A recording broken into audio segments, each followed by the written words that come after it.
আসসালামু আলাইকুম এভরিওয়ান। আমি একজন হতভাগা প্রবাসী।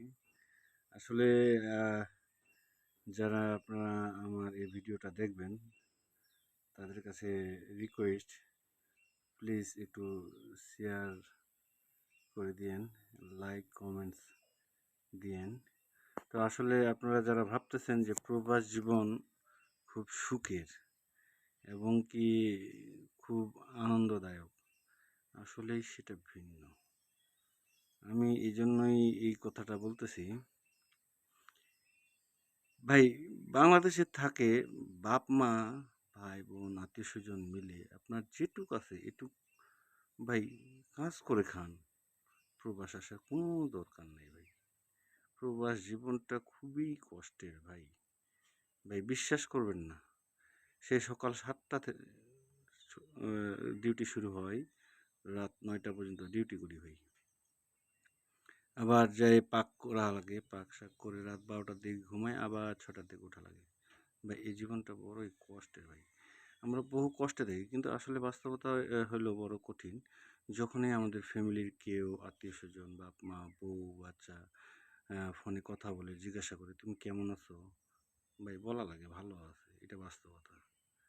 ভাই বুকে বুকে বড় কষ্ট নিয়ে থাকি, কিন্তু জিজ্ঞাসা করলেই কেমন আছো, আছি ভালো আছি, খাইছো, খাইছি।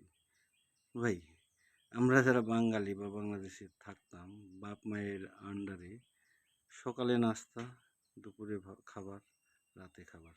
কিন্তু এখানে রাতে ভাত খাইলাম, রাতে পাক করলাম, রাতে পাক করার পরে ভাত খেলাম, সেই ভাত আবার সকালে 10টা, 11টা অথবা 12টার দিকে খাওয়া লাগে। হুম? এই কন্টিনিউ দুইবার, 2 টাইম খাওয়া। মাঝখানে যখন বাইরে কিছু একটা কিনে খাইতে যাবেন, তখন চিন্তা হয়, আরে বাবা, আমি 2 টাকা বা 5 টাকা দিয়ে এই জিনিসটা খাবো। হ্যাঁ, এই 5 টাকা যদি আমি রাখি, তাহলে এই 5 টাকা আমি বেশি পাঠাতে পারবো। দেশে বউ আছে, বাচ্চা আছে, বাপ মা আছে। হ্যাঁ, এরা হয়তো ভালোভাবে চলতে পারবে। ভাই প্রবাসের জীবন, পুরুষের জীবন ভাই কিছুই না, শুধু টাকা ভাই। তো আসলে আমি এইটুক বাস্তবতাই আপনাদের কাছে বললাম। আর বেশি কিছু জীবনে আশা করার প্রয়োজন নেই।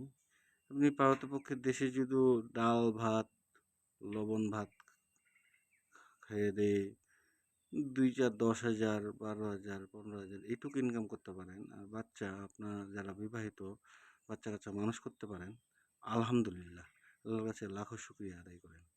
হ্যাঁ, একটা মানুষ চাই যে প্রবাসে যেয়ে নিজের ভাগ্যটাকে পরিবর্তন করি, কিন্তু আসলে ও ভাগ্যটাকে পরিবর্তন করতে পারে শুধু ওর বউ বাচ্চা কাচ্চার জন্য, নিজের জন্য না।